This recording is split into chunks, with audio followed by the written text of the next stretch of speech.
Bueno, es un gusto estar aquí compartiendo el tema de Hora Cero, ¿no? Una publicación que empieza en el año 57, ¿no?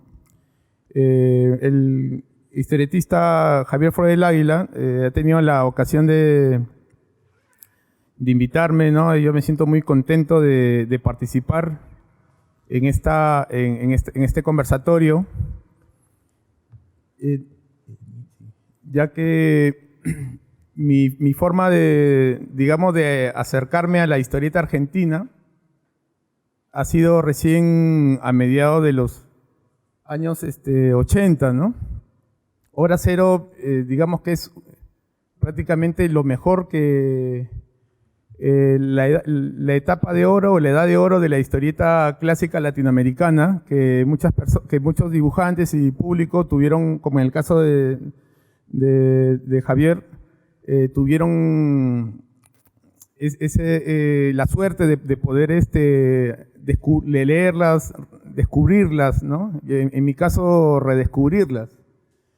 Yo de pequeño, en mediados de los 80s, bueno, yo leía historietas, ¿no? La Novaro, la de superhéroes, de repente las cartunescas, ¿no? Periquita, La Zorra y el Cuervo, ese tipo de historietas así sanas. Y en los 80s, un primo que también ya dibujaba, me obsequia una revista que se llama Fantasía, ¿no? Y de ahí veo pues que hay colecciones de esa serie, de esa editorial Abril o Columba, no recuerdo bien ahorita, pero las historias prácticamente eran así de acción, de vikingos, de mafiosos, y siempre había golpes bajos, caída siniestra de los personajes hacia un abismo, cosas un poco muy fuertes, ¿no? Así como que predominaba mucho la ley de o tu vida o la mía o él o yo, ¿no? Entonces, era para mí, bueno, que era un niño, era un poco, digamos, o sea, fuera del tema de los superhéroes, era como que, oye, esto ya es muy fuerte como las películas de acción, ¿no?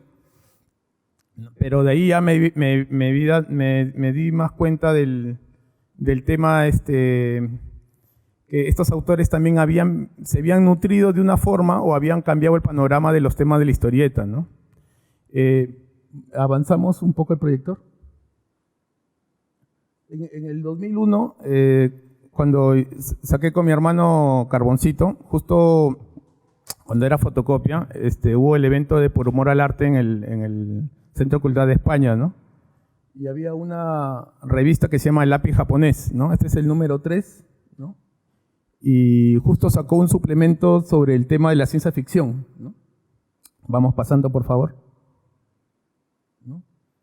Y era sobre, bueno, los marcianos no existen, pero en sí era un suplemento de muchas historietas, ¿no? Y justo ahí, vamos avanzando, por favor. Solamente mencionan al Eternauta como parte de la tradición de la historieta argentina clásica, pero no hablan mucho de ella, ¿no?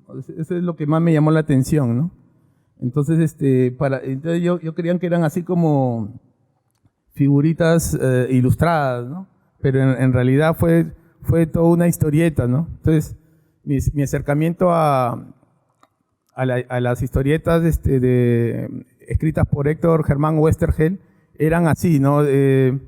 Ver suplementos donde podías encontrar el Eternauta, ¿no? Entonces, y también se dio con la visita de Solano López, el dibujante del Eternauta, a Lima en el 2004, que lo trajo, no, 2009, que lo trajo la librería Contracultura.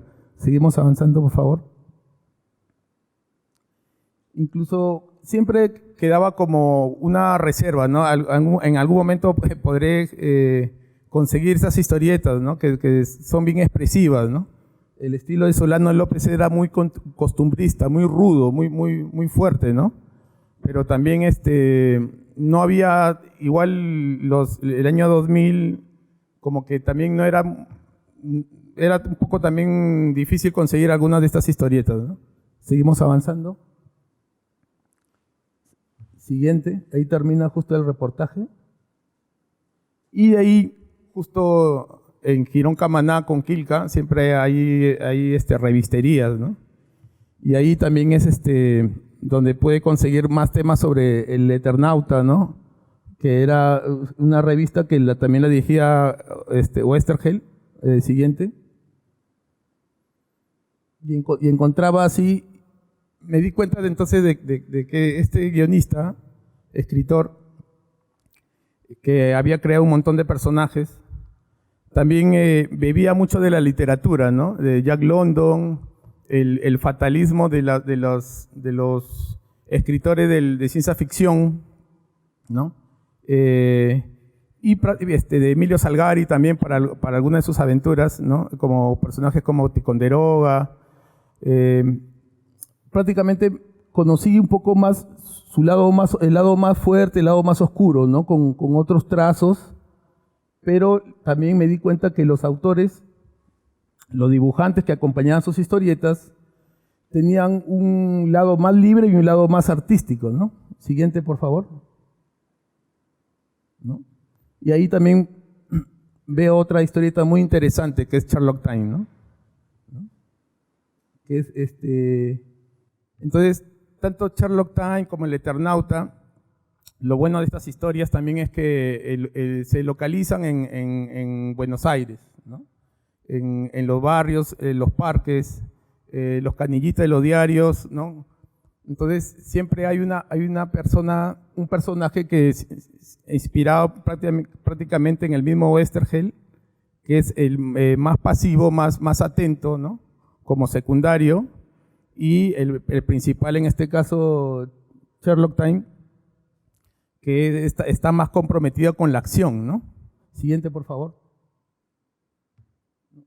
Y también me gustaba leer los cuentos, ¿no? El texto, ¿no? Ya no tanto imaginar de repente las viñetas, ¿no? Y a veces también lo que se te queda grabado siempre también son los apellidos, los nombres de los dibujantes, ¿no?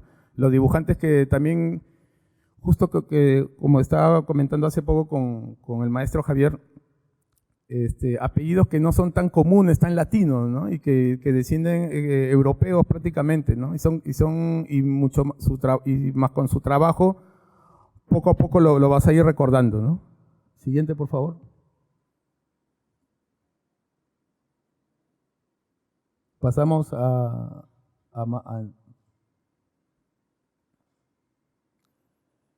como le digo, mi acercamiento a las historietas de Héctor Oesterheld prácticamente han sido como retazos. Han sido, bueno, no tuve la oportunidad, como digo, de presenciar Hora Cero, como hace poco nos hemos reunido semanas atrás con el maestro presente, pero podía ver de repente qué más habían en esas historias. Siguiente, por favor. Bueno, hasta que me puede conseguir el Eternauta, ¿no? Esta historieta que es como una serie, como seguir una serie, ¿no? Que te mantiene en suspenso. Una historieta prácticamente apocalíptica, ¿no? Del personaje de Juan Salvo que rescata a su familia, ¿no? Y hay también algunos códigos, unos elementos, perdonen si me he olvidado de poner algunas viñetas de la historieta. Creo que aparte de la aventura, aparte de la acción, aparte de las historietas de cowboys, creo que al final de sus historias Oesterheld toma un poco el tema político, ¿no? Pero aquí todavía como que en esta primera parte del Eternauta siempre hay como una especie de camino hacia lo desconocido, al misterio, ¿no? Entonces los personajes de los ellos en realidad no se muestran en las historietas, ¿no? Siempre están los esbirros, los secuaces, ¿no? Para muchos historietistas argentinos han hecho buena referencia de esta historieta central, ¿no? Y muy importante, icónica, y como para algunos les ha parecido un poco mucho más pesada seguir cuadritos por cuadritos, pero es prácticamente una historieta que siempre se va a recordar, ¿no? El Eternauta. ¿Seguimos? Bueno, igual, me pasó que conseguí las historietas de Ernie Pyle, pero ya no en la versión de Hugo Pratt. Me había perdido la versión de Alberto Breccia y sobre este corresponsal de guerra que sí existió y bueno, y que el maestro le va a dar mucho más detalles, pero con los trabajos de Solano López, ¿no? Donde prácticamente, bueno, el tema central es la guerra, pero como que siempre vemos este lado positivo, un poco humano, ¿no? De Héctor Westergel, donde prácticamente no hay buenos ni malos, ¿no? De repente, porque el que gana más siempre en las guerras es el que vende las armas, ¿no? Entonces hay mucha compasión sobre algunos personajes.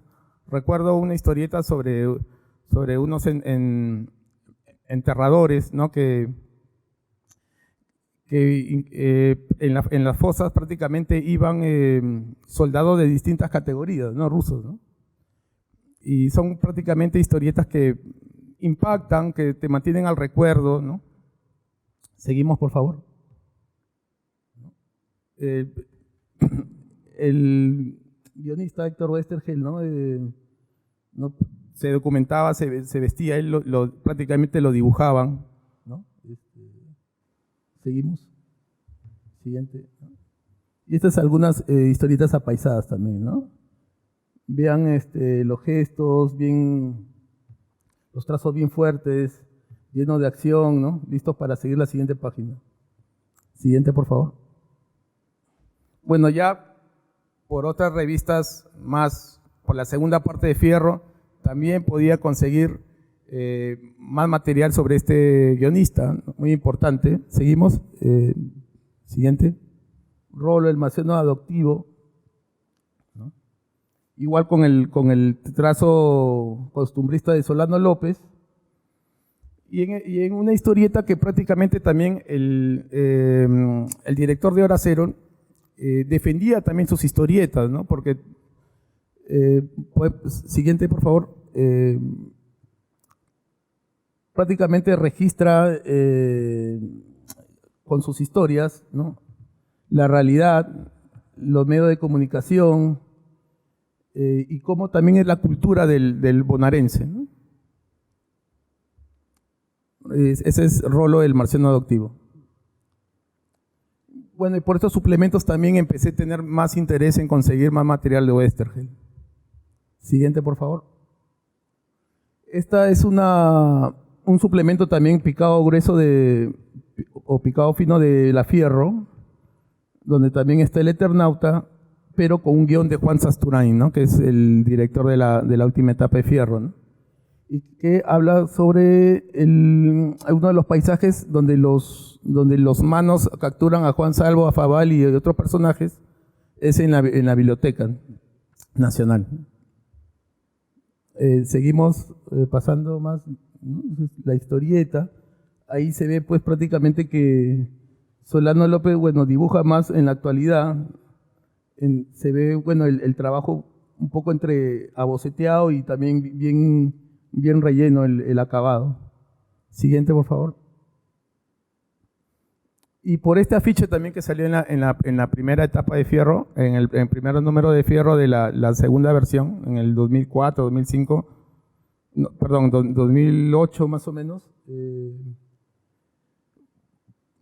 también era esta pregunta que hacen, ¿no? ¿Dónde está Westergel, no? Y te enteras que, bueno, pues fue un militante desaparecido por la dictadura argentina, ¿no? Muy aparte de ser guionista de historietas, ¿no? Y un poco vas también tratando de enterarte qué más pasó sobre este autor, ¿no? Que recae más sus decisiones, sus ideales en la segunda parte del Eternauta, ¿no? Y bueno, ahí están sus personajes mucho más importantes según que lo ilustra Félix Saborido, ¿no? Como a manera de homenaje, cuando habían pasado todavía pocos años de su desaparición en el 84, ¿no? Salen sus personajes más importantes, Ernie Pye, Sargento Kirk, Sherlock Time, el Eternauta, ¿no? Y básicamente son esos personajes también que de una forma u otra también han cautivado a lectores limeños. Seguimos, por favor. Estas imágenes las tomé en la casa del doctor Flores del Águila, ¿no? Y prácticamente quedé impactado de cómo eran estas revistas, ¿no? Seguimos pasando. Los trazos de Hugo Pratt, ¿no? Bueno, conocido como el autor de Corto Maltés, ¿no? Ilustrando Ernie Pye, ¿no? Siguiente. Acá, este de Arturo del Castillo, creo. Sí. Miren los trabajos así bien al detalle, a lo Alex Raymond prácticamente, ¿no? Daniel Haupt. Y en sí, ¿cómo? Perdón. Había también buenos invitados, buenos autores, ¿no? Buenos dibujantes, ¿no? Y eso es prácticamente lo que yo no vi en esa etapa clásica de Hora Cero, ¿no? Arturo del Castillo, el dibujante chileno, lo conseguí también por otras publicaciones que conseguí en Amazonas o en otras librerías, pero muchos de ellos también aprendieron de las historias de Oesterheld, ¿no? Por ejemplo, ha pasado con los guiones de Hugo Pratt, por ejemplo, para Corto Maltés, ¿no? Donde también remite historia de Jack London, que también utilizaba Oesterheld en Ernie Pye, por ejemplo, ¿no? Siguiente, por favor. ¿No? Seguimos pasando más imágenes. Bueno, esta es la portada de Arturo del Castillo, un autor chileno, Randall the Killer, ¿no? Espero. Sí. Por ejemplo, los colores, los medios tonos, ¿no? O sea, prácticamente es inspirador, ¿no? Y más que todo también visionarios, ¿no? Para hacer esta publicación, ¿no? O sea, de repente yo no sé si también Oesterheld y su hermano, que sacaron en los primeros años Hora Cero, también se hayan considerado, digamos, artesanos, ¿no? Porque quizás, no sé si competían con otras publicaciones de afuera, o de repente o si tenían un enorme público también, ¿no? O sea, yo creo que en esos primeros tiempos no había quizás, de repente la televisión no estaba tan fuerte como para de repente que la gente deje de prestar atención frente a estas publicaciones. Pasamos más imágenes. Esta es una de una portada de Hugo Pratt también que me gustó de detalle, ¿no? Un poco el estilo pareciera así un poco improvisado, pero cómo es, a pesar que de la línea, los colores cómo ayudan, restablecen el poder de la portada, ¿no? Siguiente. ¿No? Hay otras imágenes impactantes sobre el tema de la guerra, ¿no?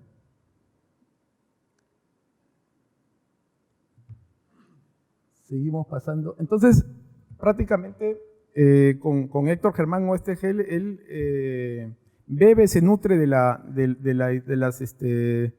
los escritores clásicos, ¿no? Yo creo que muchas veces, yo también de pequeño me acuerdo que a veces me obsequiaban, no sé, Robinson Crusoe de Daniel Defoe, El Rey del Mar, una aventura de Sandokan de Emilio Salgari, ¿no? Y yo decía, pues, ¿qué es eso, no? O sea, y tenía que leer e imaginarme todo y por ahí habían unas figuritas, ¿no? De hecho, ¿no? Pero, y de ahí venían los libros de ciencia ficción. Y tanto como los escritores de la década de los años 50, los años 60, ¿no? Acá en Lima, yo creo que la mayoría de ellos siempre han recurrido a clásicos, ¿no? O sea, a Dickens, han recurrido a buenos poetas, ¿no? O sea, John Fante, Dostoyevsky, también los autores rusos, ¿no? Todos ellos han sido muy importantes para la creación de personajes, ¿no? Con Ernie Pyle, con Sargento Kirk también, de una forma u otra, el cine también fue inspirando. Estas son unas publicaciones populares del diario El Clarín que muestro aquí para que también ustedes puedan conseguir, que se consiguen aquí en Quirón Carabaya y acá en Colmena, en Primi Gutiérrez y en los hermanos Espinosa, ¿no? De repente para que tengan mucha más hilación con estas historias, ¿no? A mí, por ejemplo, estaba justo terminando de leer Ticonderoga, ¿no? Que es ahí prácticamente el autor empieza de diferentes maneras, ¿no? Caleg Lee regresa de varios viajes ya anciano y empieza a narrar su historia de aventuras, ¿no? Cuando él era mucho más joven, ¿no? Lo mismo pasa también con Mort Cinder, ¿no? Hay historias que te impactan, hay historias que prácticamente también te dejan pensando, hay historias mucho más humanas, ¿no? Justo me sacó una lágrima la historia de Mort Cinder, que es como un inmortal, ¿no? Que comparte sus aventuras con un anticuario, ¿no? Y el capítulo, la mamá de Charlie, me chocó, me impactó mucho porque era sobre una señora que esperaba a su hijo en una estación, ¿no? Y entonces Mort Cinder estaba frente a esa estación con Ezra Winston, el anticuario, ¿no? Y él tiene una forma de cómo poder regresar al pasado, ¿no? Y investiga pues que el hijo de esta señora había estado en la guerra y había desertado, ¿no? Y en el momento actual donde pasa estas escenas, donde la señora está esperando, prácticamente su hijo estaba ahí y la señora no lo reconocía, ¿no? Entonces Mort Cinder también estaba dentro de la guerra en ese momento, ¿no? O sea, se rodea por la niebla en ese momento y se detiene el sueño, o mejor dicho, el viaje al pasado, cuando se encuentra con el hijo de la señora y Mort Cinder prácticamente le cuenta la verdad a su mamá, ¿no? Que en la guerra, o sea, un hijo, bueno, es lo que es, no importa las medallas ni las categorías, ¿no? O sea, de todos los personajes de Oesterheld siempre hay uno con el que te hace identificar también, ¿no? Y o sea, si Sherlock Times, digamos que también es, digamos, más de barrio, más de costumbrista, un poco así de investigador privado, futurista, un poco también, como que hay otro personaje como Mort Cinder que va a tocar más carne, ¿no? O sea, de ahí hay otras historietas que de repente a mí no me han hecho soltar una lágrima, ¿no?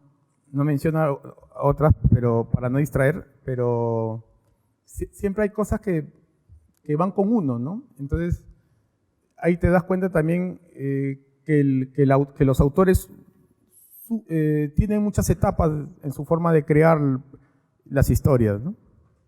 Seguimos pasando.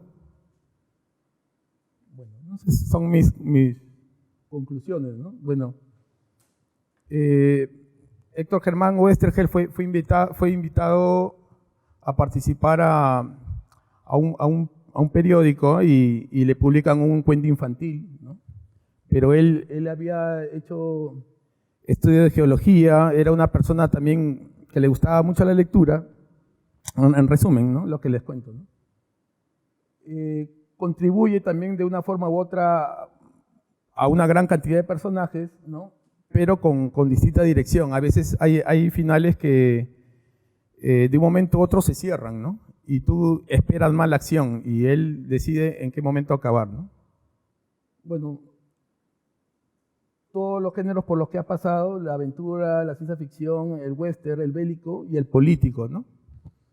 El término político, digamos que es bien abierto, ¿no? Porque creo yo que hasta hasta cuando hay algo que sea para entretener, siempre hay una política, hay unas reglas que se tienen que respetar, ¿no? Y muy aparte también de los ideales.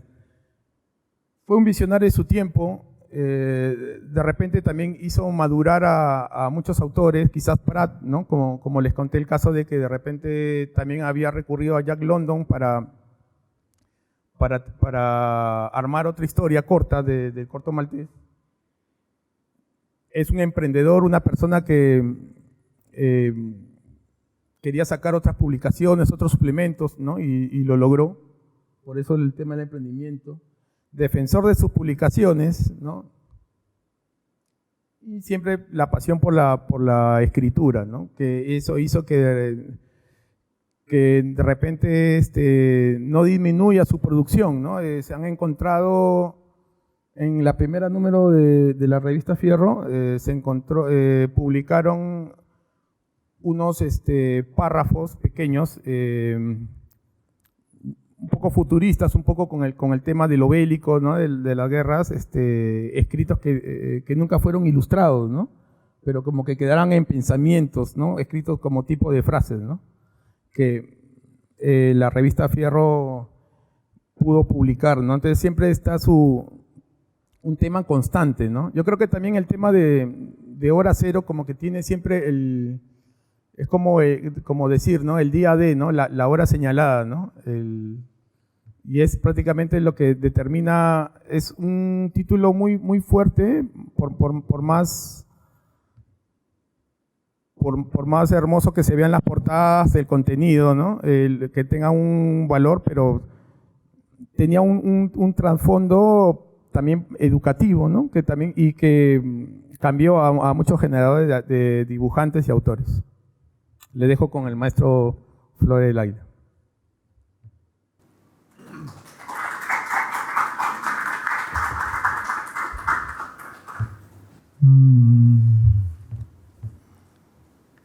Si sumamos la edad de todos ustedes, están posiblemente en su total mi edad.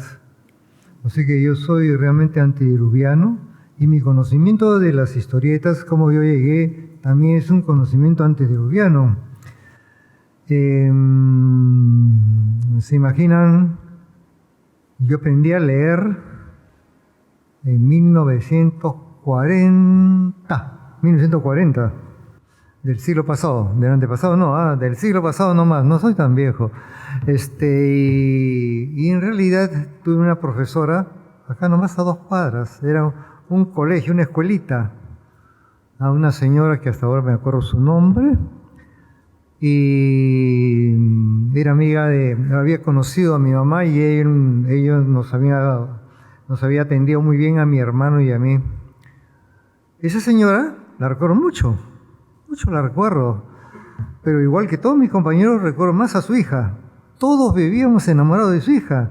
Era una maestra que antiguamente se llamaba jardinera, porque era especialista en jardín de infantes, pero es la chica que nos enseñó a leer. Yo a esa edad, yo tenía 5 años y medio a 6, de manera que estaba muy abierto a aprender a leer. Y lógicamente en esa etapa fue muy, muy buena, muy fructífera, y su hermano, ella había estudiado en la famosa primera escuela normal, que ahora es el Instituto Pedagógico Monterrico, y su hermano Felipe, él era estudiante de la Escuela de Ingeniería, que así se llamaba antes, lo que actualmente es la Gran Universidad Nacional de Ingeniería. Y él nos enseñó matemáticas. O sea, cuando yo postulé al Colegio San Agustín para entrar a primer grado, bueno, en esa época era primer año de primaria, yo sabía leer, sabía sumar, sabía una serie de cosas, gracias a estas 3 valiosísimas personas en mi vida, ¿no? Que me enseñaron a querer la lectura. Mi padre también era un gran lector. Él ha sido visitante de un puesto de revistas en la plazoleta de Santo Domingo, acá nomás. Yo vivía de cada 3 cuadras.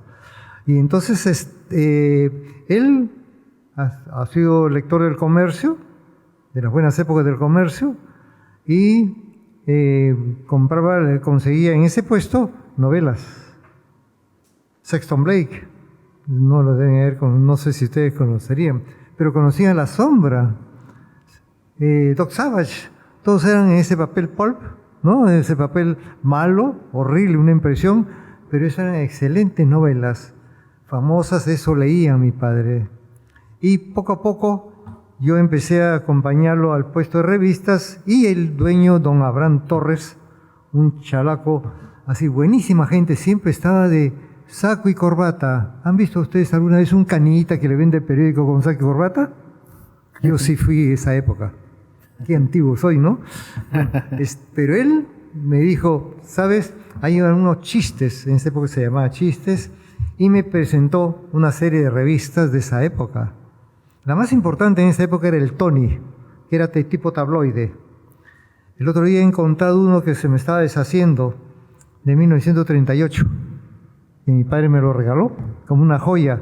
Lo puse en su vinifan, yo quise ponerle esa capa de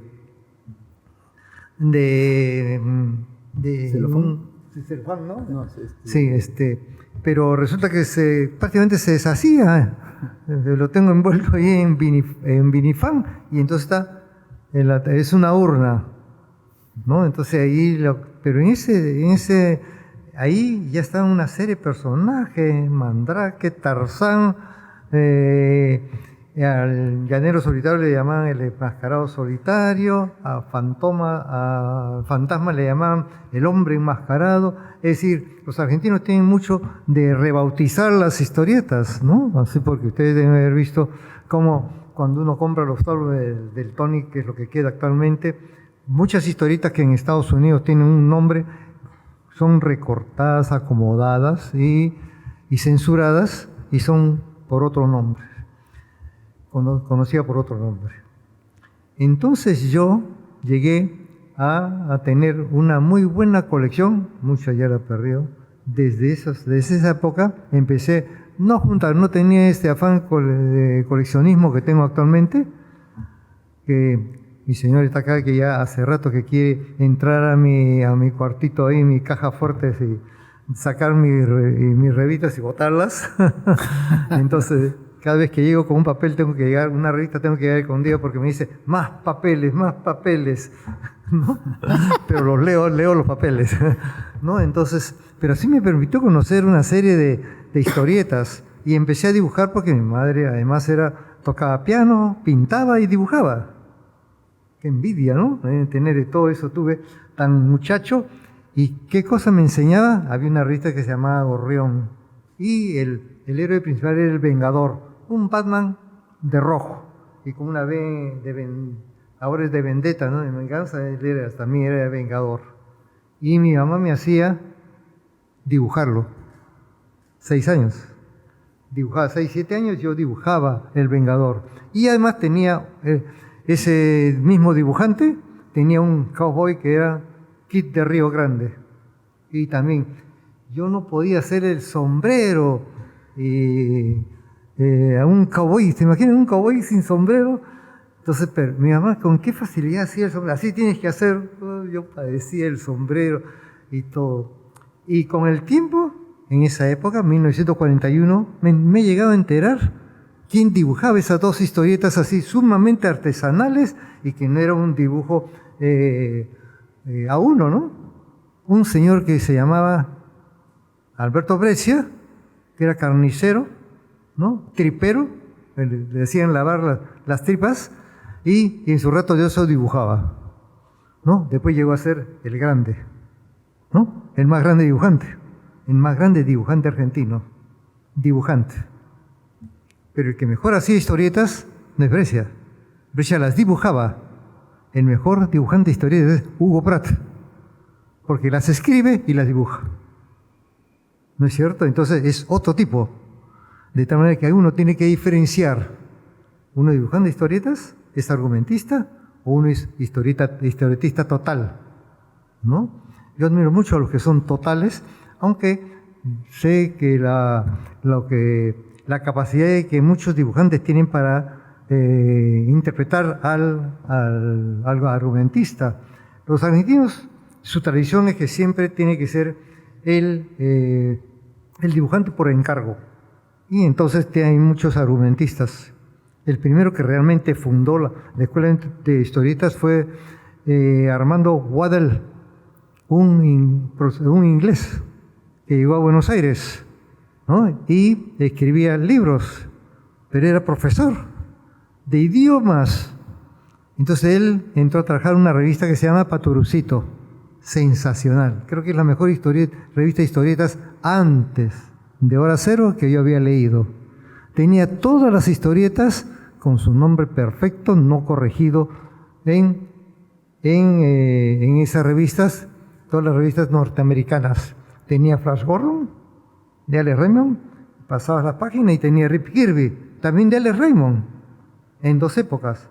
Y después volteabas y tenía Buck Rogers, que es el que le hacía la competencia en los años 30, a Flash Gordon.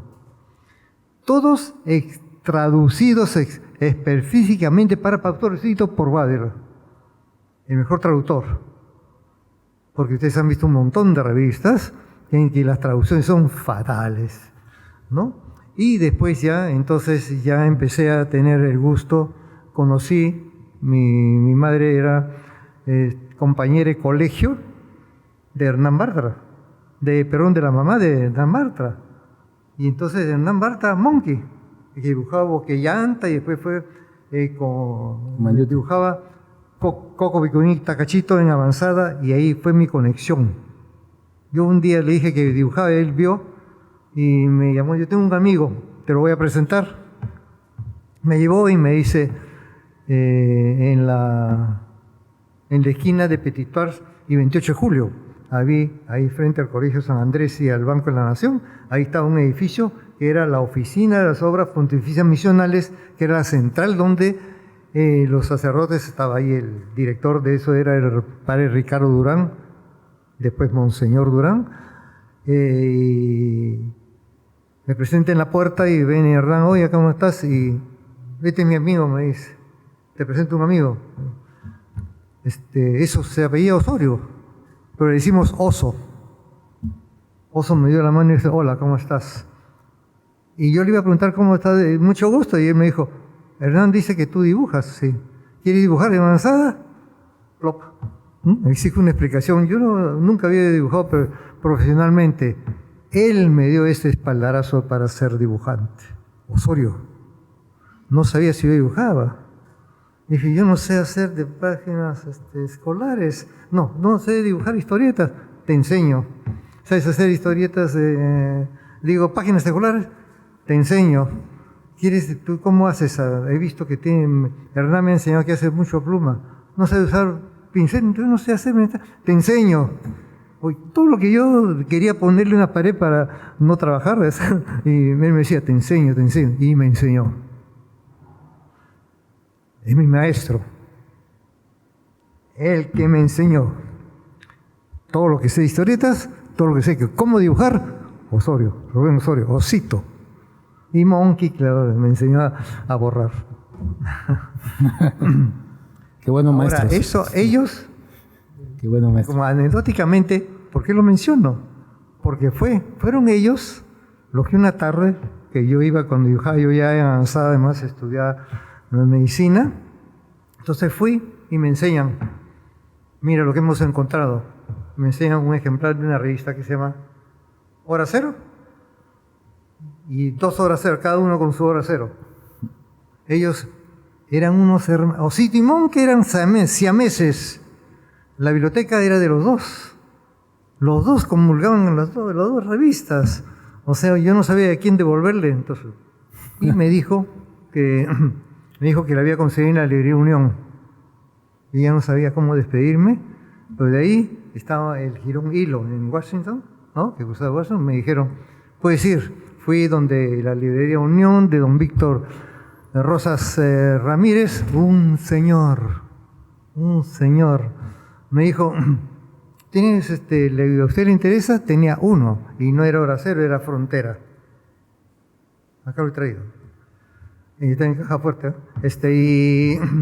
Y me enseñó y le dije, ¿usted está interesado en esto? Porque he descubierto que mis vendedores, pues he tenido que despedirlos porque parece que no están vendiendo lo que yo compro. ¿Y usted está interesado? Yo tengo todos los números. Casi me caigo de espaldas. Felizmente no, porque no había mucho sitio. Me iba a tirar unos cuantos estantes al suelo. Y entonces, y le dije, ¿puede ser mañana? Me dijo, no, yo estudio, trabajo. Y entonces, el sábado, ya bueno, el sábado. El sábado me dijo, acá tengo un montón de paquetes. Me abrió un cuartito que tenía detrás. Un montón de paquetes, un alto, sí. Me dijo, y había uno y era, me dijo, le he seleccionado desde el número 1 de la revista Hora Cero. Envídienme, sanamente. Y estuve yo ahí hasta, me parece, hasta el número 20. Frontera, que te había salido 3 meses antes, 2 meses antes, tenía más números. Y tenemos este suplemento, de revista que se llama Suplemento. De ahí vi la primera vez El Eternauta. Y luego, por supuesto, y me dijo, yo le voy a guardar todos los números. Y así conseguí toda la colección de Hora Cero, toda la colección de Frontera, toda la colección del suplemento de Hora Cero, pero donde no conseguí mucho fue en otras revistas, Hora Cero Extra, Frontera Extra, y Batallas Inolvidables, porque, bueno, no se podía en esa época porque hubo muchas restricciones, porque hubo un gobierno que le puso un presidente civil y este gobierno que entraba a las oficinas con botas, entonces prohibió la importación de revistas, ¿no? Porque eran alienantes. Entonces me quedé sin saber. En esa época yo dibujaba además para Avanzada y también me quedé sin trabajo, ¿no? Porque dibujaba yo historietas alienantes. Y el padre Durán se peleó con el ministro de Educación a grito pelado. Lo acompañó Osorio y dice que las puertas el padre Durán salió tirando una puerta porque le prohibieron. Pues salió como se tenía un público cautivo de Avanzada, la revista Avanzada, y se vendía a los colegios privados, salió un decreto que no se podía vender para hacer nada en los colegios privados, los padres de familia, ¿no? Kermés, compra de revistas, fiestas, nada, viaje de promoción, nada. Y prohibieron también, y dentro de ese paquete estaba Avanzada, y una serie de cosas. Prohibió también, miren, pero que prohibieron cigarrillos americanos, prohibieron unas pastillas que son importantes para el déficit. Yo trabajo con niños, soy neurólogo, trabajo con niños hiperactivos, unas pastillas que lo prohibieron, anfetamina, porque era para que drogaba a los chicos, ¿no? Y el sucedáneo no se vendía proteína. Y después prohibió una revista fundamental para nuestra biblioteca juvenil. No sé qué así íbamos a hacer, Playboy. Prohibieron Playboy. ¿Se imaginan lo que nos pusimos a llorar todos? Ya no íbamos a poder tener el desplegable ese famoso, ¿no? Que salió Marilyn Monroe. Así empieza Hora Cero, les cuento. Fue una revista sensacional. Después vamos a ver quién fue el que hizo las portadas. Empezaba en la primera página, en la portada. Ahí empezaba. Empezaba y luego uno abría y continuaba en la página 3. Y esto es lo que decía la primera historieta.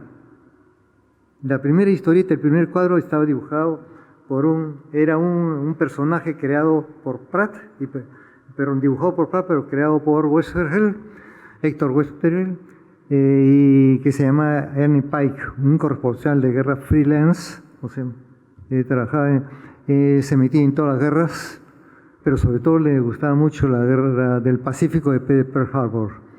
Y entonces él lo personifican, y esto fue lo que él se presenta. Dice, este artículo no me lo va a presentar nada de ni Life ni Time, que eran las grandes revistas de Estados Unidos, porque no tiene villanos ni nada, no tiene héroes. No, dice, no, sí, hay un gran villano, el villano, peor villano, la guerra.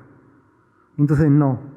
En esa época, ¿qué cosas eran las historietas? ¿Cómo nos llegaban las historietas argentinas? No, perdón, americanas. Ustedes han comprado seguramente. Venían bajo el formato, terrible formato de Novaro, horriblemente impresas, pero le quitaron terreno a todo el mundo, porque eran baratas. Los argumentos tenían baratos. Y entonces había un código en todas las revistas, y creo que el código lo siguen ahora, el imperio de la película de superhéroes. Esto significa dos cosas. 2 puntos. Esta es una lucha, no son entre 2 personas, es una lucha entre el bien y el mal. Y el bien siempre tiene que ganar y el mal tiene que ser destruido. ¿Ya? Entonces, ese es el principio. Y lógicamente hay ciertas formas en que ciertas cosas que no se puede tocar. Ustedes han visto en alguna... Y en la guerra siempre tienen que ser los americanos los buenos, los que luchan por el bien.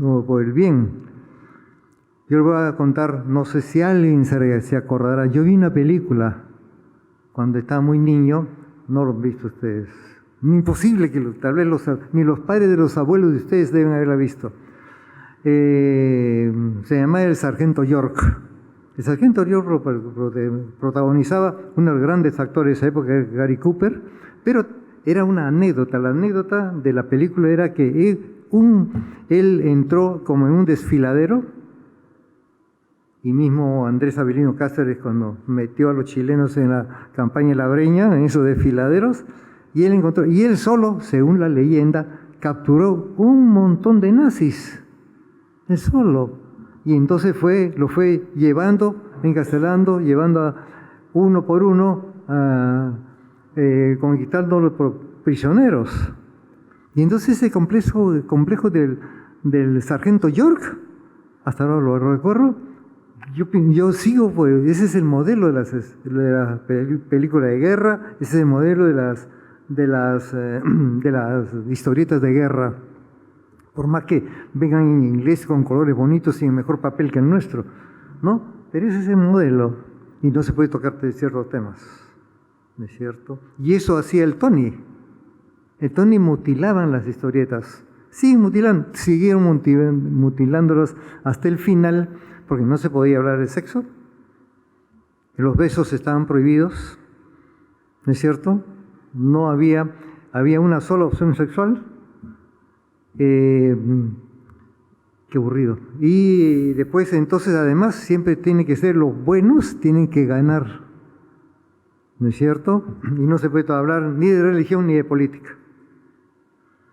Así estaba, y cuando en Argentina yo hice una pasantía en el año 60 y 70, justo en esta época post desaparición de Westerwelle, y entonces y yo veía también que también muchas historietas, muchas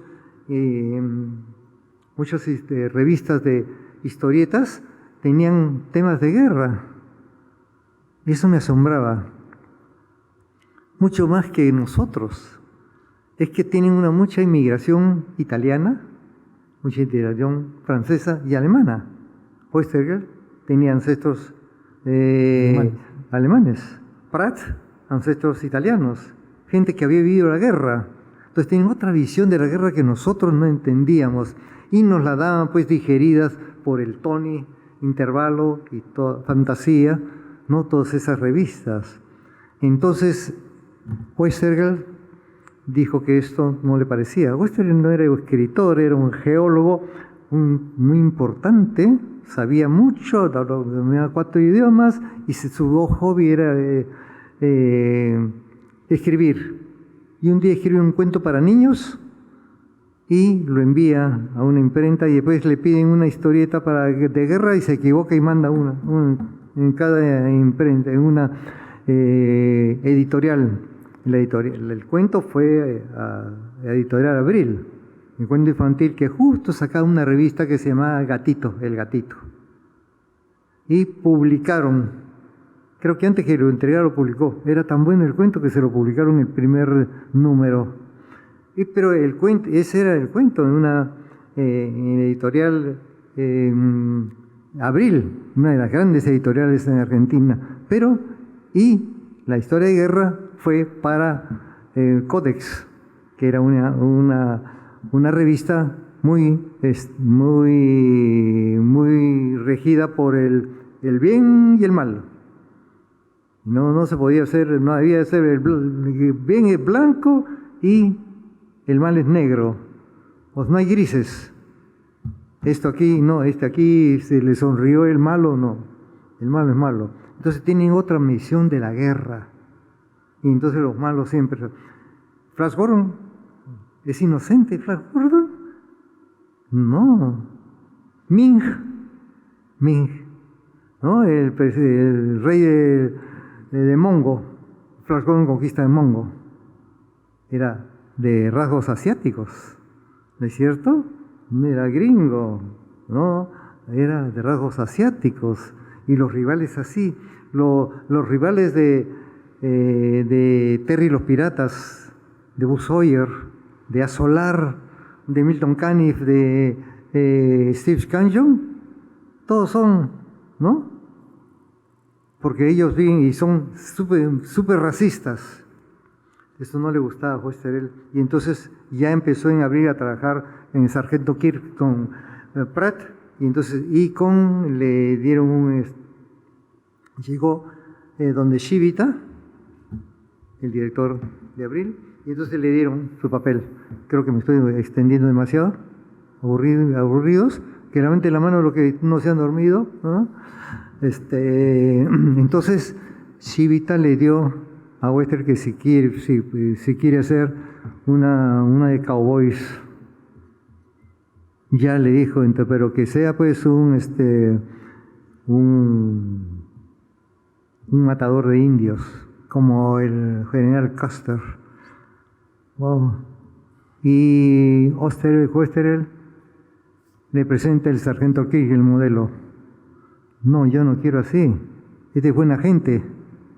Sí, pero es un desertor del séptimo ejército de caballería, los sureños, que peleaban contra los indios, que los querían desalojar hacia el oeste, por eso le llaman la frontera, ¿no? Hacia la frontera. Y entonces, y él insistió con ese personaje. Hizo que Shibita lo leyera durante un mes, una noche, hasta que casi al mes le dice, va el sargento Kirk. Es un sargento. Ustedes han leído las primeras historias de Sargento Kirk, ¿no? Una de las sobrecumbres de Westerel con Pratt. Es desertor. Abandona el ejército por el maltrato que daba el ejército a los llamados indios, o sea, los nativos, ¿no? Y entonces rompe su espada y se va al lado de los nativos. Es como un poquito así, me hizo acordar a Danza con Lobos, por ejemplo, ¿no? Así con Kevin Costner, ¿no? Así es, sí. Entonces rompe su espada y entonces hace esto. Y después le dijeron, queremos de un piloto de guerra, no un piloto de probar aviones. ¿Pero para qué vamos a probar aviones? Para la guerra. Para la guerra, claro, ya se había terminado la guerra, pero la guerra la familia de Westerel lo había vivido. Y Pratt había estado en la guerra. No odiaban la guerra entonces. Pero el director de la revista quería en que lo bueno pues eran los gringos y los malos eran los otros. Y presentó Bull Rockets. Entonces, pero no era un piloto de pruebas que quería. No. Le fue agregando poderes. No, es un científico que prueba aviones. No, pero ¿cómo va a ser ese un científico? Es que el científico que fabrica el avión y lo prueba. Entonces, tiene más motivos para hacer una historieta, más aventuras, ¿no? Porque, como bien ha dicho Renzo, pues, Westerel era un lector de todo, de Jack London y todos los Neville, el de Moby Dick, ¿no?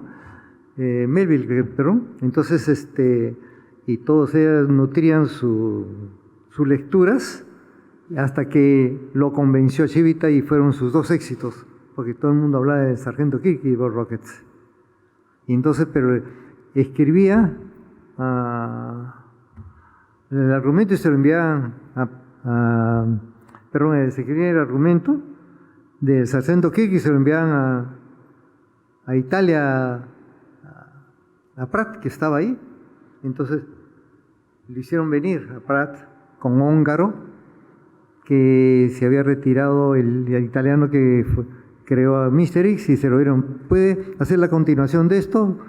Ongaro dijo, ¿pero qué es una tontería? Un héroe que tiene una pila, ¿de qué viene una pila? No, hay que darle otro que sea un científico que hace. Entonces cambiaron la mentalidad del héroe, los italianos.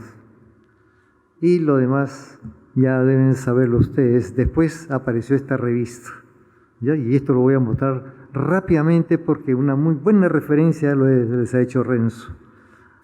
Voy a dar unos chispazos. Tengo texto, ¿no? O sea, les voy a dar 4 segundos para que lo lean. No va a ser tan malo, 5 segundos. El primero, que lo lean, sí. Así empieza. Ernie Pike. Ernie Pike. Sí. Ernie Pike. Entonces, cuando empieza en la portada sale Ernie Pike, del primer número de Hora Cero.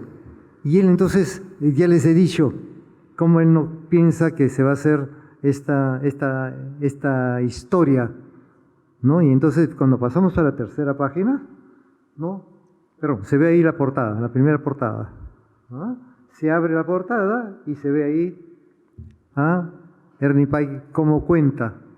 Todo ese texto está un poco adecuado en esa lámina, en la protesta. Y uno siente ya que este es un periodista que narra la guerra, pero que no le gusta la guerra, que no quiere la guerra. Y entonces uno siente que esa historieta no vamos a ver al sargento York americano, vamos a ver a un pacifista. Y Ernie Pike es un pacifista. Así tenemos que ver las historietas. Las historietas westerns no son angelicales. Uno tiene que leerlas por debajo. Hay que hacerles una segunda lectura. Segunda lectura social y segunda lectura política. Y entonces, este es el logotipo que él creó. Para crear, no, puede pasar, sí. Para crear Hora Cero, él no lo tomó, vamos a hacer una revista y mañana lo salimos. No. Un año estuvieron asistiendo en su casa y él se juntó a los mejores dibujantes. Al primero que contactó fue Hugo Pratt. Al segundo fue Arturo del Castillo. Arturo del Castillo adoptaba novelas románticas en intervalo de Oro Pérez y de Alejandro Numas, Víctor Hugo, todo, clásicos, dibujaba vikingos. Le dijo, no, yo quiero que usted dibuje cowboy. Yo nunca he hecho cowboy. Este es igual que el doctor Flores, ¿no? Pero voy a hacer un esfuerzo. Y produjeron una de cowboys, Randall, The Killer. Y dije, ¿por qué el nombre de Killer en inglés? Sí, porque es un matador. Ah, un sicario. No es un sicario, es un matador que hace justicia, ¿no? Matador y no cobra de recompensa. El sicario cobra. Randall no cobra. Una de las mejores historietas de cowboy que he leído en mi vida, y yo he leído bastante, ¿no? Pero vayamos, por favor. Y la reunión fue así, con Ethel en su casa. Entonces se hicieron un núcleo. Westerel, Hugo Pratt, su esposa Elsa Sánchez, Francisco Solano López, Carlos Rum, el mejor dibujante de caballos de Argentina, pero que no dio mucho fuego en cuanto a sus caballos. Y también después se ingresaron otros. Llegó Ivo Paone de Italia, ¿no? E hizo algunas series. Esto fue lo que dijo Elsa Sánchez cuando le presentaron en un club a Héctor Goster, que iba a ser su esposo, ¿no? en un club lo conoció. Él era un tipo de lo más raro, pero era un sabio, dice. Hablaba 4 idiomas y su conversación era brillante, encantadora. Un hombre que sabía. Ustedes han visto que yo estoy poniendo en todos una referencia. Eso estaba conversando con Renzo, es una costumbre que tenemos los médicos. Nosotros no podemos utilizar no podemos plagiar, así como Acuña, que plagian Texas, no, en el colegio médico no, está prohibido. No ponemos en juego nuestro título, ¿no es cierto? Entonces, pero uno puede utilizar un dato, pero puede uno tener la referencia. Todas las fotos que voy a poner, todas las láminas, tienen la referencia. Y las fuentes. Sí, porque uno tiene que hacer así. Uno puede tranquilamente agarrar una foto y decir, no. Pero Pratt obvió eso. Cuando empezaron a ver esto, pensaron dibujar a Ernie Pike. Entonces él fue a Italia, regresó a Italia y compró fotos de guerra al menudeo, al peso. Y por eso todas las revistas sacaban fotos de guerra, gratis. Porque ya la gente en Italia no quería acordarse de la guerra y botaban las fotos. La recuperó. Gracias, por favor. Ongaro con Pratt. Pratt llevó Jungle Ben, o sea, Hombres de la Jungla. Excelente, tipo Caniff, pero mejor que Caniff. Excelente, muy inteligente. El argumentista, Ongaro. Y después, Ongaro, con dibujo de Dino Battaglia, otro grande dibujante italiano, sacaron el As de Pique, o As de Espadas, que después lo tradujeron en la revista Cine Misterio, que trabajaba en Editorial Abril, como La Sombra. A pesar de que es un plagio había un personaje de La Sombra americano, ¿no? Que hizo Lee Falk y dibujaba a Ray Moore, ¿no? Siguiente, por favor. Ellos son unos cerebros ahí. Por eso ese slide sale humo. Y ahí está Soldado López, 24 años. Lo escogió Wester para que dibuje Ball Rockets. Pero él tenía que seguir los parámetros de Editorial Abril. La cara tiene que ser cuadrada, como dibujaba Paolo Campani, el italiano. Y porque a esa cara vendía. Y el empresario ¿cuánto es? No le interesa que sea una obra de arte, ¿no es cierto? Que se venda. Ahora, claro, si la revista se llama Obra Cero, es una obra de arte. Se vendía. ¿Me hace el favor? Y entonces tuvieron una reunión en un café, ¿no? Se encontraron en el camino, quedaron una cita. Shibita, el dueño de la Editorial Abril, pues he puesto yo, yo estoy pirateando el título de una obra de Paris Echenique. Bueno, él debe estar acostumbrado porque él plagia un montón de gente, ¿no? O sea, que yo le plagie el título de uno de sus libros, no creo que le haga una raya más al tigre, ¿no? Entonces, Abril, hago el juego de palabras porque la editorial se llamaba Abril, y ahí se despidieron, pero los derechos de autor. Los dos personajes habían sido creados por Westergel, pero el dueño quería la mitad. Entonces se repartieron. Ball Rocket se quedó para Civica, pero no con el dibujante. No se quedó con Solano López, y Pratt se quedó, Westergel se quedó con Sargento Kirk y con Pratt. ¡Wow! ¿No? Entonces, me hace el favor. Y entonces salió Hora Cero. Es una figura repetida, no sé si han visto alguna vez esto. Y ahí, esa es otra de las mejores. Esta es una de las historietas en que dibuja Pratt con paciencia dibuja, y fue la segunda aventura de Ernie Pike, de un acorazado que lógicamente son vencidos, ¿no? Y el comandante era, como dice ahí, un duro, pero no era tan duro, era blando, era buena gente y defendía a su gente, Y también al final, cuando los alemanes derriban su destructor, pero hunden, él se tira al mar para salvar a uno de ellos, a un marinero, y salva también a una joven teniente WAC. WAC es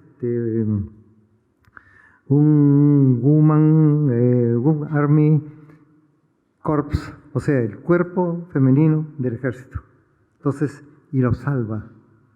Lo salva, pero viene un avión inglés, y a pesar de que ese barco es de la Cruz Roja, lo ametralla y lo mata al comandante inglés. ¿No? Entonces, ¿quién es el malo? ¿El alemán que metió el torpedo o el inglés que hunde el barco de la Cruz Roja? Con el general herido, con el marino comandante herido alemán. Entonces, él hace un comentario. Estúpidos hay en los dos bandos. No se requiere ser alemán o inglés. No se puede decir de ser bueno o malo, gringo o amarillo. Estúpidos hay en cualquier raza. Esos eran los finales de las historietas de Ernie Pike. Sensaciones. Era para leerlos 10 veces. Me hace favor. Y lógicamente acá les hago ver. Pero ¿saben qué? Lo que llamó a la curiosidad era que Pratt había dibujado a Ernie Pike con la cara de Westergel, ¿no? Como ustedes ven ahí. Pero todos decían, sí. Después Solano López, cuando vino acá, dijo que cuando Gabriel Zárate tiene blog, el lector de la historieta, le hace una pregunta: ¿y por qué usted no dibujó al Eternauta con la cara de Westergel? Sí, es el Eternauta, el personaje. No, ya lo había agarrado Pratt. Pero esa era la segunda vez que Pratt lo tomaba. Perdón. Ernie Pike se lo tomó de un corresponsal que existió, ¿no? Acá todas estas fotos son registradas en derecho de autor, ¿no? Él es el modelo, Ernie Pike. El siguiente me hace favor. En marzo de 1945 está Ernie Pyle en un destructor de la Armada americana, listo para desembarcar en una isla japonesa. Y al día siguiente, 14 de abril de 1945, lo matan. Una ametralladora, un japonés que no respeta que es cronista, pues el corresponsal de guerra se la juega, lo matan. Y esa es una foto exclusiva de mi archivo, de mis recortes, de esos papeles que quiere votar mi señora. ¿No? Protéjame, por favor, ustedes, voten por mí. Entonces, esas son dos joyas registradas. Me estoy registrando. Entonces, así murió, en una isla, en Hawái, ¿no? Ahí está enterrado Ernie Pyle, el verdadero, el que dio origen a Ernie Pike. Lo mataron 3 días antes de terminar la guerra, de que Japón se rindiera. Qué fea ironía, ¿no? Una ironía. Dicen que estaba en un jeep. Estaba él en un jeep con 3 y suena el disparo y todos se agacharon menos él, ¿no? O sea, sí, pues, claro. una muerte fatal, sí, irónica. Era ametrallador. Sí.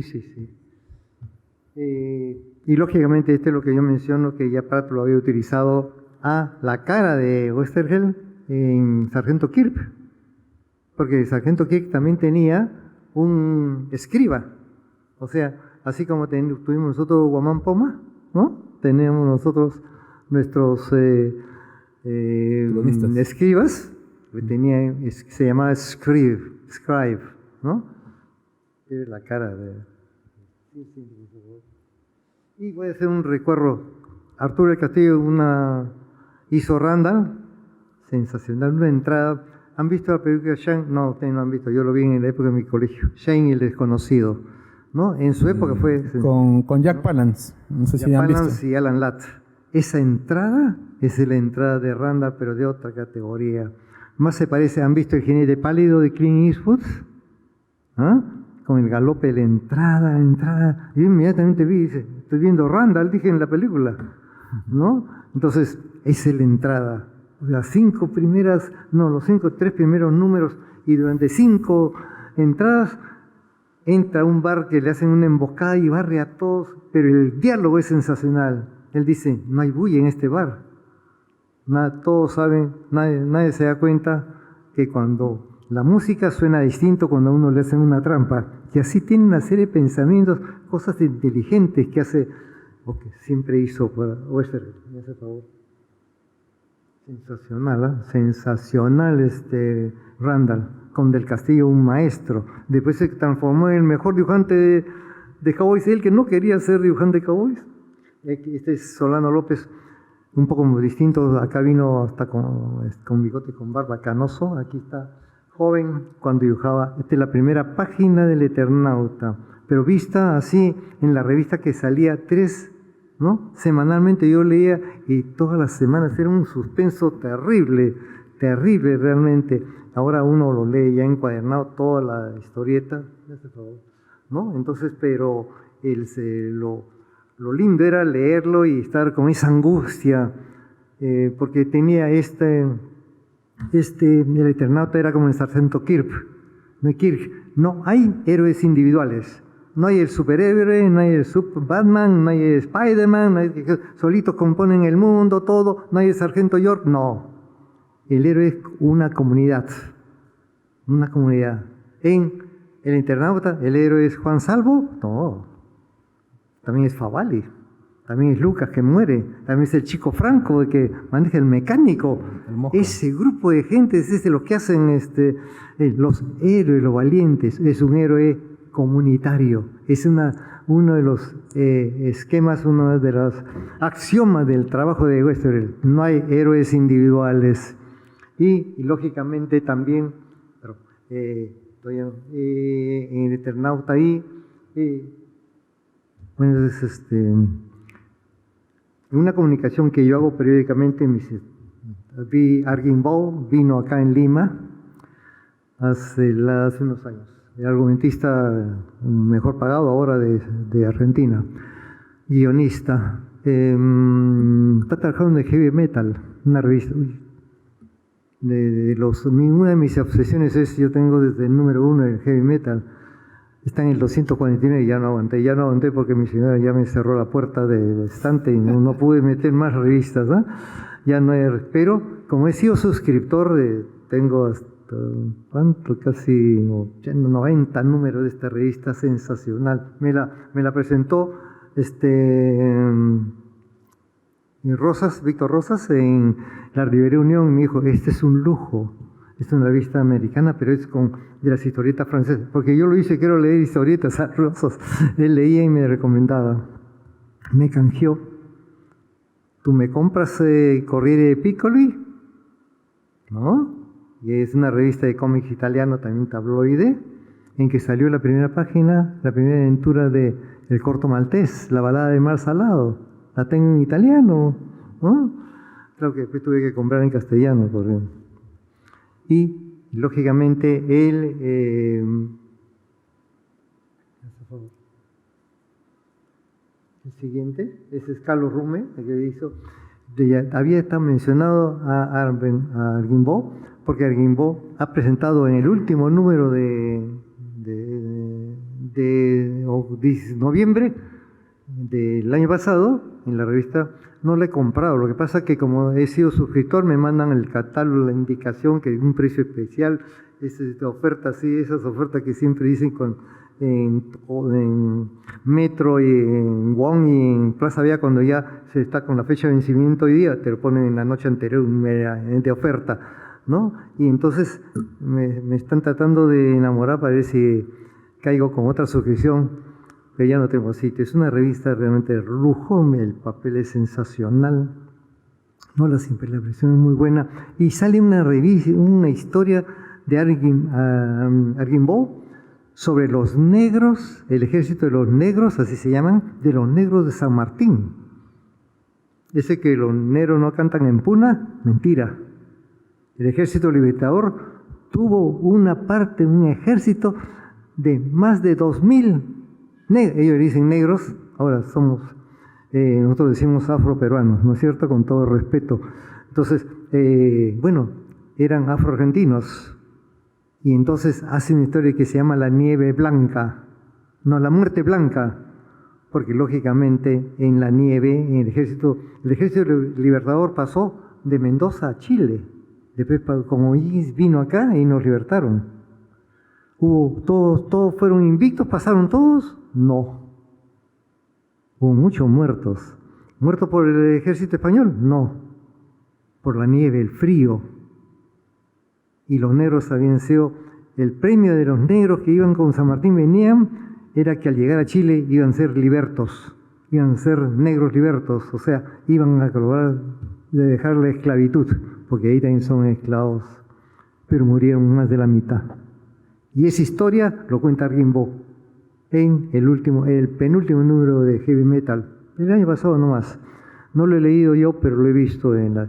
Y aquí, la historia que mencionó en el primer capítulo de Hora Cero, que dibujó Carlos Roma, trata de los negros, pero ahí se ve a San Martín levantando la mano de un negro que se está muriendo, de un afroargentino que se está muriendo. O sea, eso mezclaba siempre Western. Y aquí hay una página penúltima, pero la contratapa que decía que todos los argumentos presentaba prácticamente Westergel. Esta es la contratapa del número 1, y decía que los argumentos se escribían todos de Westergel, salvo que es ayudado por Sturgis y de la Vega. Pero ¿sabe qué? Esos dos eran seudónimos del mismo Westergel. Escribía todo. No, todo escribía. Y ahí da la lista de todos los dibujantes que estuvieron en esa gesta. Voy a terminar rápido. Vuelvo a la portada. ¿Puedes decirme ese favor? Este señor hizo las portadas, Pablo Pereira. Él era un profesor, el jefe en algún momento de la Escuela Panamericana de Arte, ¿no? Que era de Argentina. Y él hizo las portadas, hacía las portadas. Y él de ese diseño, Creo que tengo ahí 2 portadas.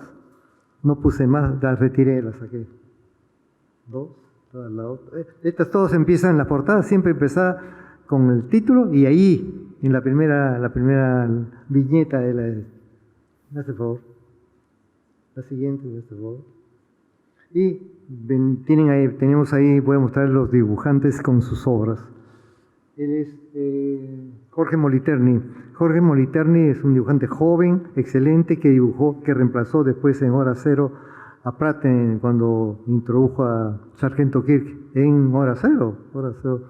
Entonces, pero lamentablemente cuando de joven tuvo una hemorragia cerebral, un aneurisma, y dejó de dibujar. Pero después apareció leyendo, debes haber visto Watami, ¿no? Por Jorge Moliterni, una obra de arte. Los argentinos los dibujantes son excelentes, ¿no? No se necesita tantos colores, pero son muy... Este de aquí presenta un personaje que se llama Leonero Bren. ¿Cuál era la característica? Era un cowboy, no era matador, era enamorador. Pero ¿cuál era su misión? Capturar, ¿no? Era una especie de Robin Hood, pero iba a donar lo que ganaba, lo que robaba, Leonero Bren, a una escuela de niños desfavorecidos. Algunos yo veía que tenían un poco de ciertas características de lo que en alguna vez se llamó niños excepcionales. Ese es un término que a mí me disgusta. Son simplemente niños con habilidades diferentes. Ese es el término actual.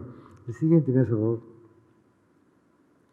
Y acá, en el anterior, ¿podría pasar al anterior? Es cuando se enamoran, pues, una teniente del ejército americano, teniente mujer, de un soldado, ¿no? Y termina ya están desmovilizados, regresan a Estados Unidos y entonces se están despidiendo. Pero en la siguiente se entra pues en el jeep de Ernie Pike y no lo dejan pasar.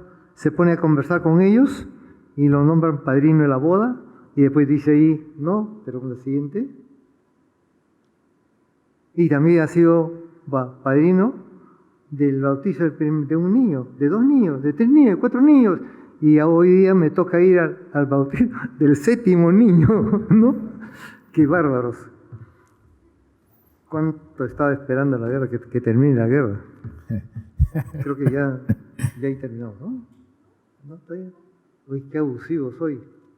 Él estaba orgulloso de su hora cero. El suplemento de hora cero que muestra ahí Westerner tenía solamente 16 páginas. El papel era muy frágil.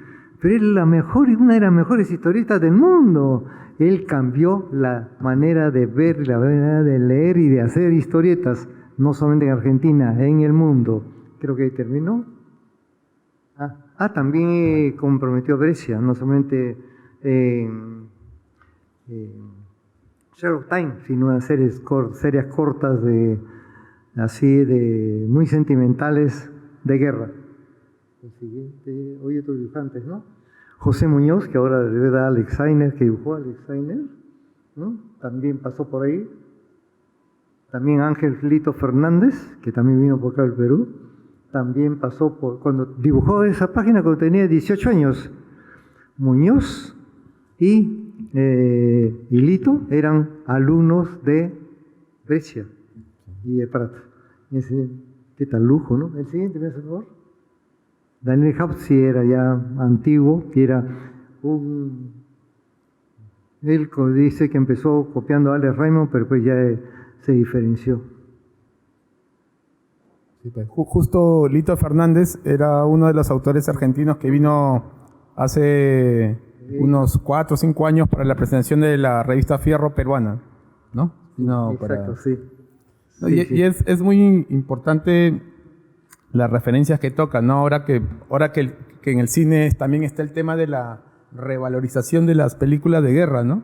Sí, 1917, Dunkerque, ¿no? Igual con el tema de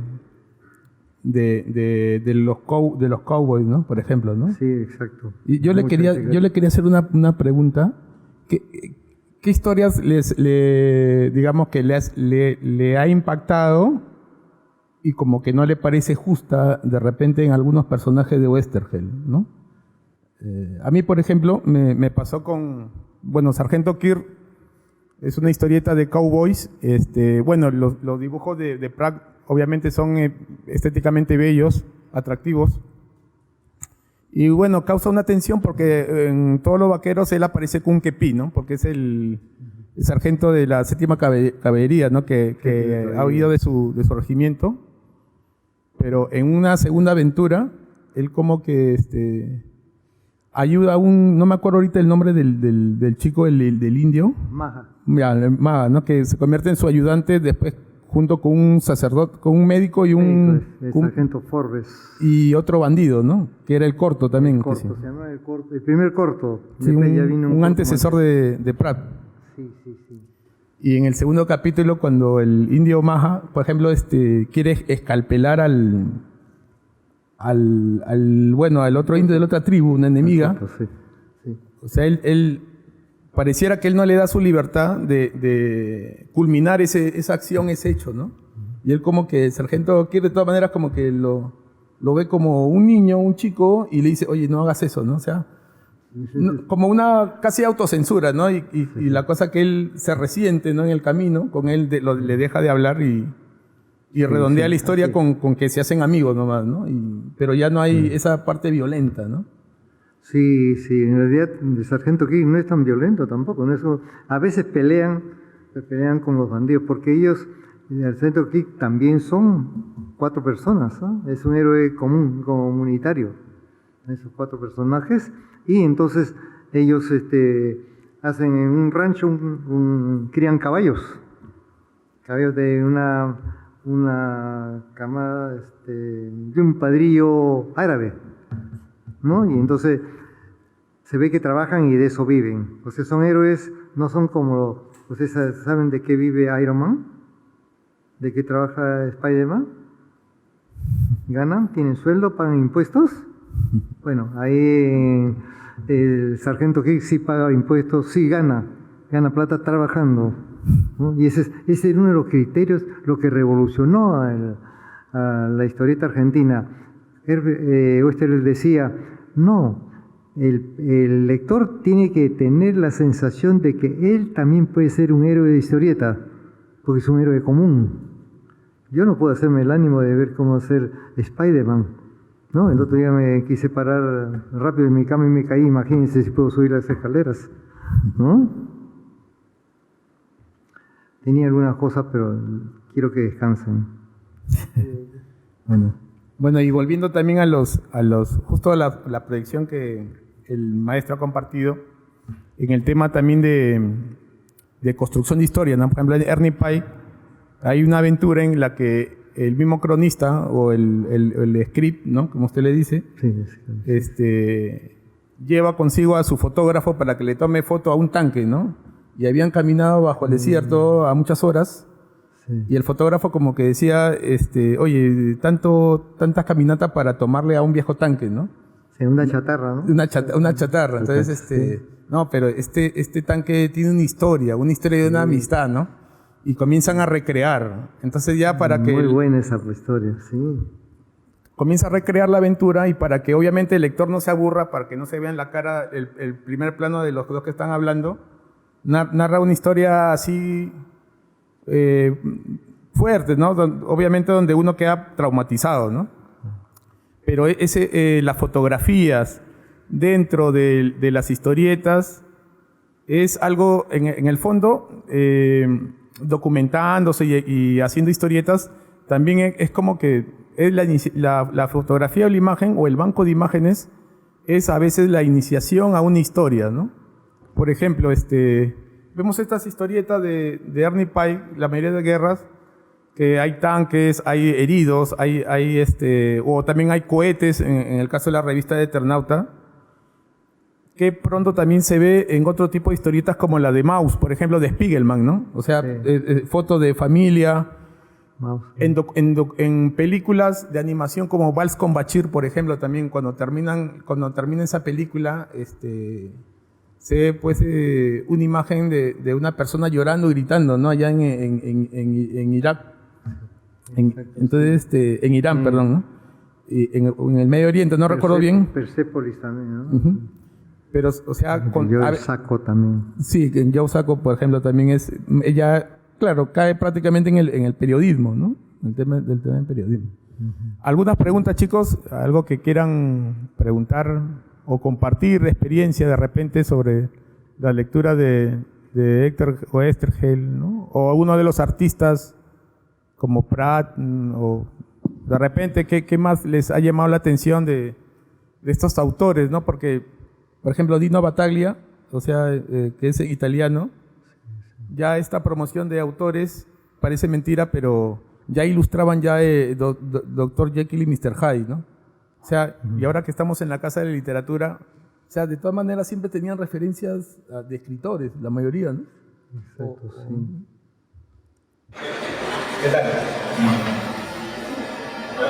Buenas noches. Preguntaba para el doctor Flores de Dávila si cree que las historias argentinas, caseros, incluyeron en su trabajo como en lo de los historietistas de la época de oro de la historia peruana, en los años 50, 60. Si esa influencia se notó después en los argumentos o en las historias de las historietas peruanas de la época, o en realidad fue un fenómeno, digamos, de unos pocos, ¿no? O sea, no influyó acá porque acá era que también otras influencias de la historieta norteamericana, etc. Esa es la pregunta. Sí,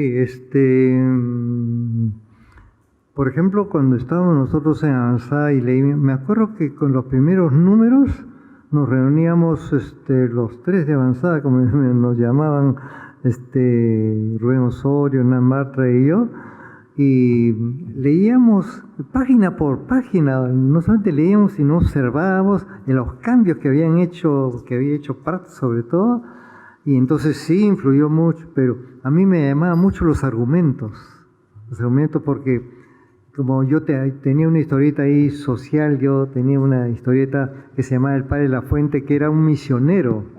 Entonces a mí me sirvió entonces para tener otra visión del papel que tiene que hacer la historieta sin que sea excesivamente, pues, digamos, didáctica, ¿no? Sino que hacer con los hechos, hacer la obra. Sí, conmigo influyó bastante en los argumentos.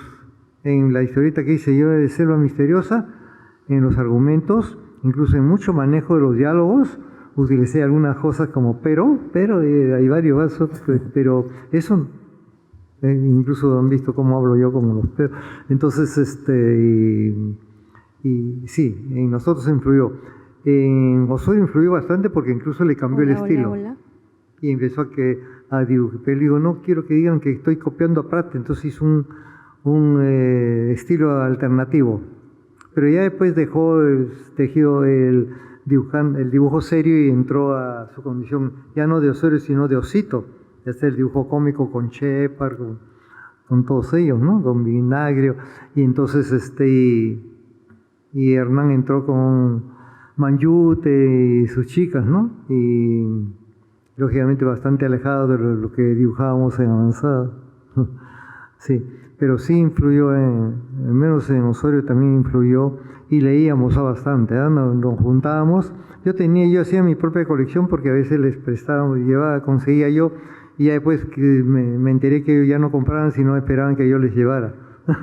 Y leíamos, pero prácticamente en cada página veíamos viñeta por viñeta y después la leíamos. No sabía qué cosa, no me acuerdo qué era, pero pasábamos las hojas y repasábamos, pero eso decía así, muy bueno. Y como argumentista y como guionista sobre todo, fue sensacional. En esta última lámina es porque ustedes saben que el final de Westerer fue trágico porque ya empezó a meter en política y entonces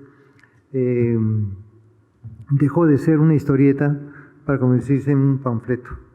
Ese tema yo no lo toco. Pero él fue desaparecido, se cree que entre 1977 y 1978, por el gobierno de la dictadura de Videla en Argentina. La misma dictadura que hizo que Argentina nos metiera 6-0 al Perú en el partido de fútbol. Súper arreglado para que ellos sean campeones mundiales.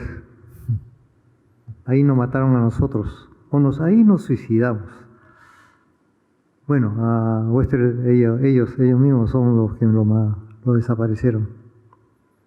Lo desaparecieron a él, a sus 4 hijas, a sus esposos, ¿no? O sea, a sus yernos y también a los nietos. Solamente un nieto actualmente vive. Sí. Hace 2 años murió Elsa Sánchez, lamentablemente de un Alzheimer. Qué pena.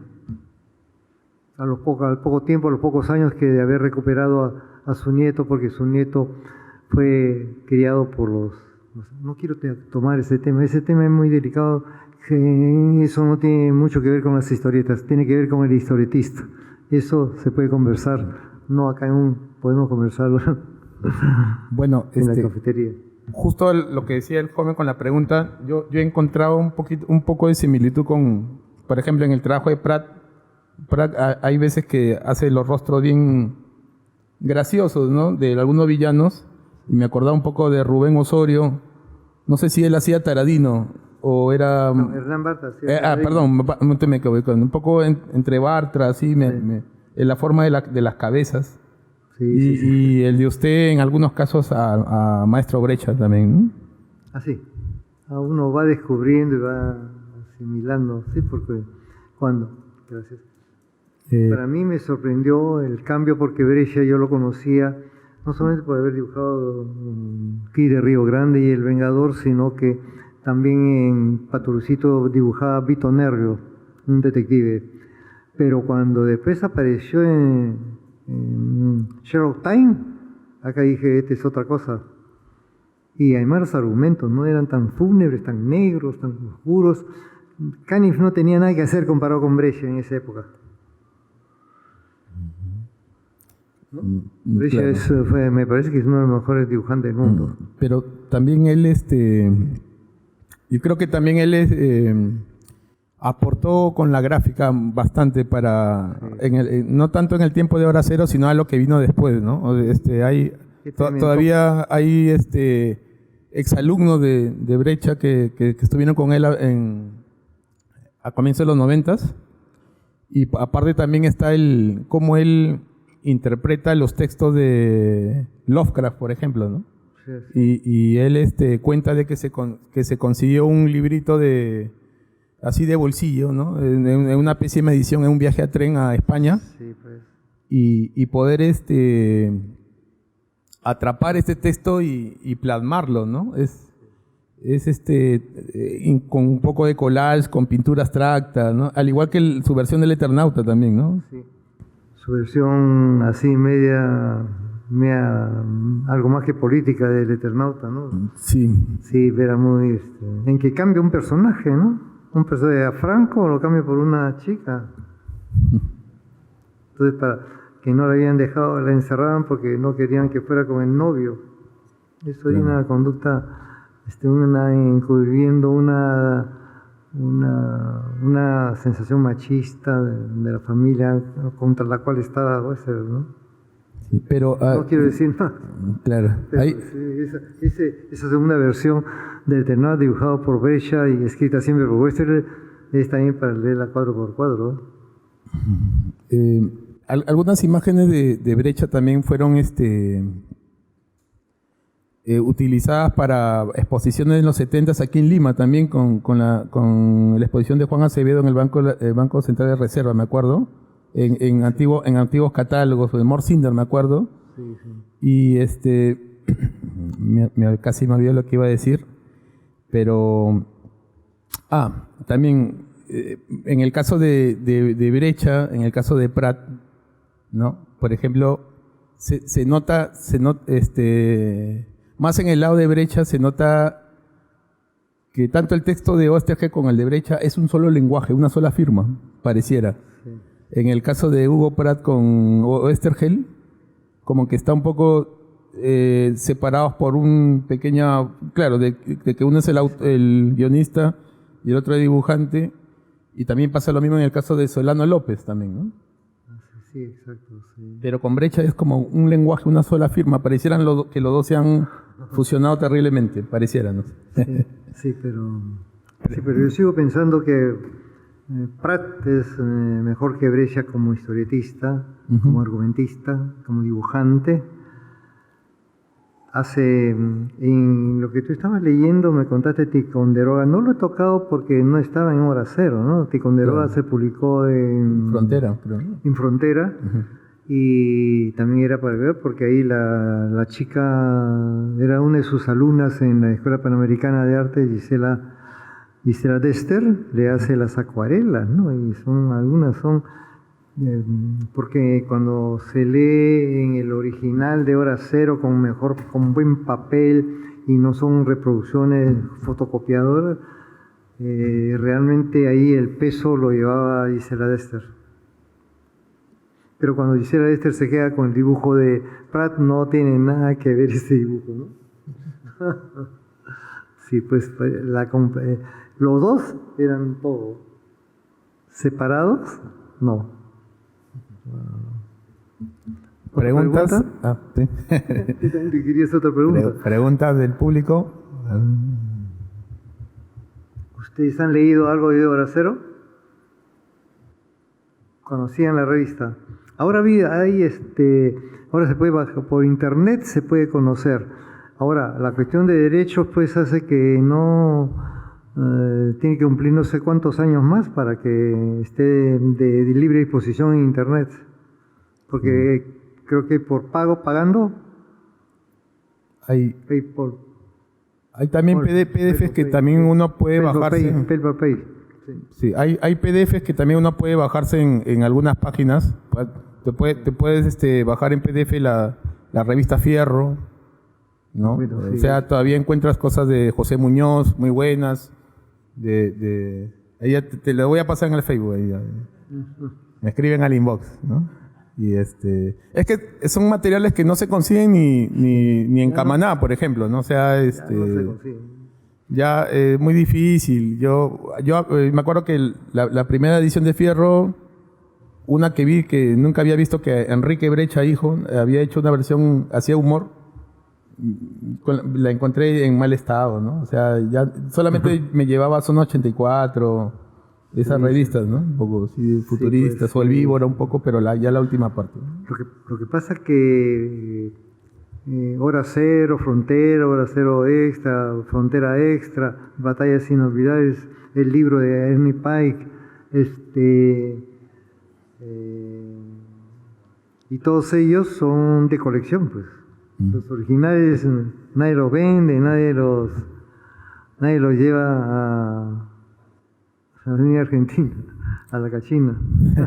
Incluso en este conocido o mencionado Parque Rivadavia en Buenos Aires, donde incluso rockeros, lectores en general o historietistas han ido a conseguir materiales de cómic, tampoco ya es difícil de encontrar buen material, ¿no? Apenas yo he conseguido cositas de Clarín, así, ¿no? Bueno. Sí, yo ahí he conseguido, cuando hice mi pasantía, no fue pasantía en dibujo, sino porque soy neurólogo, o sea que hice una pasantía para ver niños autistas. No, niños autistas no se dice niños con autismo. Porque cuando uno dice autistas es adjetivando, calificando. No, los niños no son autistas. Tienen autismo, padecen autismo, que es distinto. Entonces ahí hice y claro, lógicamente, los sábados y domingos, el Parque de Rivadavia, qué barbaridad, librería de viejo le llaman ellos, ¿no? Sí. Librería de viejo es todo de segunda mano, pero hay cosas valiosísimas. Sí. Además, bailan, si quiere bailar ahí, todos los tipos de tango, ¿no? Ese es también el Parque de San Telmo. Sí. Bueno, sí, San Telmo es el barrio más, bueno, incluso hay una calle que se llama no me acuerdo si es Avenida o Calle Perú, no me acuerdo, en San Telmo. Y ahí también, San Telmo, sí, me acuerdo que antes bajaba ahí porque era un amigo, Hernán Siriani, tenía ahí antes una galería, la galería LDF, ¿no? Y Power Paola les ponía ahí otros artistas, ¿no? Y bueno, sí, Argentina yo siempre la he considerado como la España de Latinoamérica en el lado del cómic, ¿no? Siempre he respetado a sus autores, he admirado, ¿no? Y me pasa igual con el tema del rock, con el tema de la historieta, ¿no? Como que me cohíbo porque sé que de repente en las mismas redes sociales hay gente obviamente más ducha del tema, pero igual siempre es bueno compartir intereses, conocimientos, ¿no? Entonces, cuando ellos también pasan el PDF, como digo, oh, gracias, ¿no? Esto no se consigue ya en Lima, ¿no? Y acá también hay toda una leyenda, ¿no? Justo ahora que estamos conversando con el maestro Javier, él decía que en Quirón de la Unión él conseguía las revistas, ¿no? Y hasta el día de hoy, ¿no? Toda esa recta, Girón Camaná, Girón Quilca, todo es un lugar donde prácticamente uno revistea, busca desde publicaciones locales antiguas de cómic hasta latinas o sudamericanas, ¿no? Por así decirlo, ¿no? Hay toda una leyenda, Colmena, ¿no? También antes era, ¿no? En la década de los 80 era en la Colmena. Sí. Facilísimo en los puestos, ¿no? Quería hacer un comentario respecto a lo que decía de los PDFs. La Biblioteca Nacional de Argentina ha digitalizado casi todo el acervo semanal. Ah, mira, Tiene además un museo de... Oye, qué chévere, en verdad. Qué alegría, en verdad, porque... El Museo Nacional del Cómic tienen ellos, sí, ¿no? en Argentina. ¿Verdad que...? Dentro de la biblioteca. Sí. Dentro de la biblioteca municipal, biblioteca nacional Bueno, en Buenos Aires.